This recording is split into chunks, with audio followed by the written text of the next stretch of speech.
ఎవరిదయ్యా గొడ్డలి party, ఎవరిదయ్యా gun culture, ఎవరిదయ్యా హత్యా రాజకీయాలు, ఎవరిది హత్యా రాజకీయాల సంస్కృతి అని అడుగుతా ఉన్నా. ఇదే చంద్రబాబు నాయుడు గారిని సూటిగా. మా కుటుంబంలో ముగ్గురు, మా తాతగారు, మా నాన్నగారు, మా చిన్నాన్నగారు ముగ్గురు బలైపోయారు. మేం బాధితులం.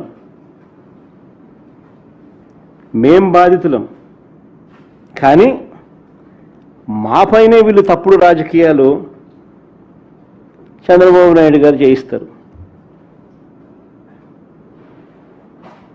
మా తాతగారు రాజారెడ్డి గారిని చంపింది ఎవరని అడుగుతా ఉన్నా చంద్రబాబు నాయుడు గారిని. టీడీపీ వాళ్ళు కాదా? ఈ ఘటన చంద్రబాబు ముఖ్యమంత్రిగా ఉన్నప్పుడు కాదా జరిగింది అని అడుగుతా ఉన్నా. 1999 అసెంబ్లీ ఎన్నికలకు ఏడాది ముందు 1999 చంద్రబాబు నాయుడు గారు ముఖ్యమంత్రిగా ఉన్నారు. 1999 ఎన్నికలకు ముందు ఏడాది ముందు చంద్రబాబు నాయుడు గారు ముఖ్యమంత్రిగా ఉన్నప్పుడు నా తాతగారిని రాజారెడ్డి గారిని చంపారు. కేవలం నాన్నగారిని రాజశేఖర రెడ్డి గారిని పులివెందులకి కట్టడి చేయాలి అన్న ఒక్క రాజకీయ కోణంతో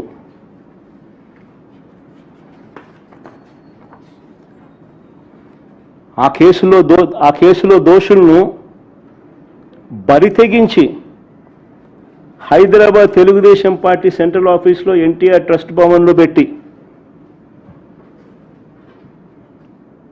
అధికార దుర్వినియోగం చేసి వాళ్ళని రక్షించినారు, జైలుకు కూడా పంపకుండా.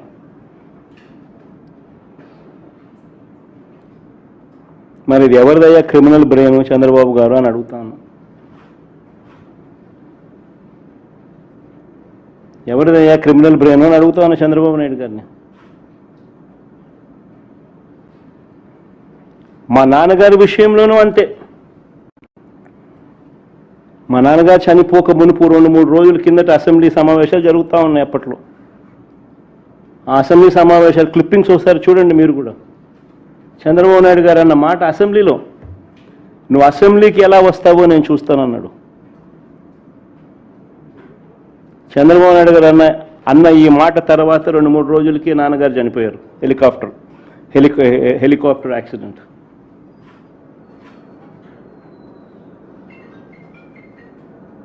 ఇప్పటికీ కూడా దీనికి సంబంధించి నివృత్తి కాని అంశాలు ఎన్నో ఉన్నాయి.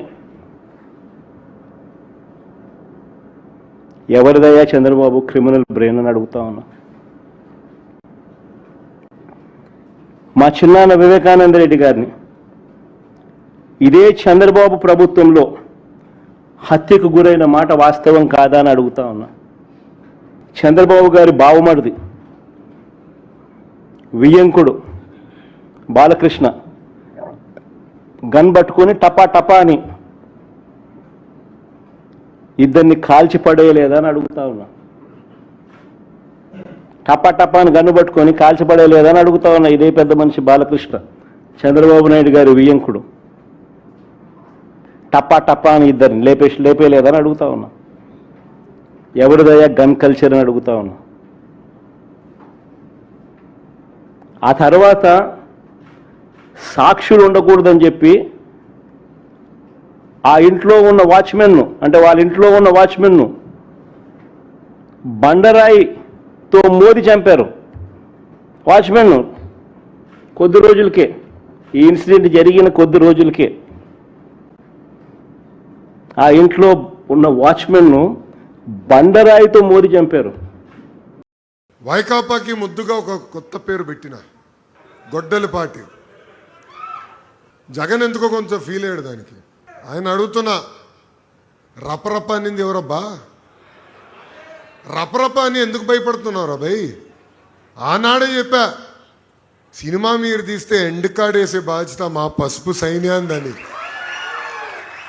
అరే నిజంగానే జగన్మోహన్ రెడ్డి గారు యాక్టింగ్లోకి వస్తే భాస్కర్ అవార్డు వచ్చేస్తుందండి ఆయనకి. భాస్కర్ అవార్డు వచ్చేస్తుంది. ఎంత అద్భుతంగా నటిస్తాడంటే అసలు నాకే ఆశ్చర్యేస్తుంది. ఆ నటన చూస్తే నాకే ఆశ్చర్యేస్తుంది. ఎట్లుంటాడో మనం చూస్తున్నాం కదా. బయటేమో ముద్దలు పెడతాడు, లోపలేమో చిన్నాన్ని లేపేస్తాడు. అందుకే ఆ రపరప పార్టీని సంగతి కూడా చూసుకోవాల్సిన బాధ్యత మనందరి పైన ఉంది.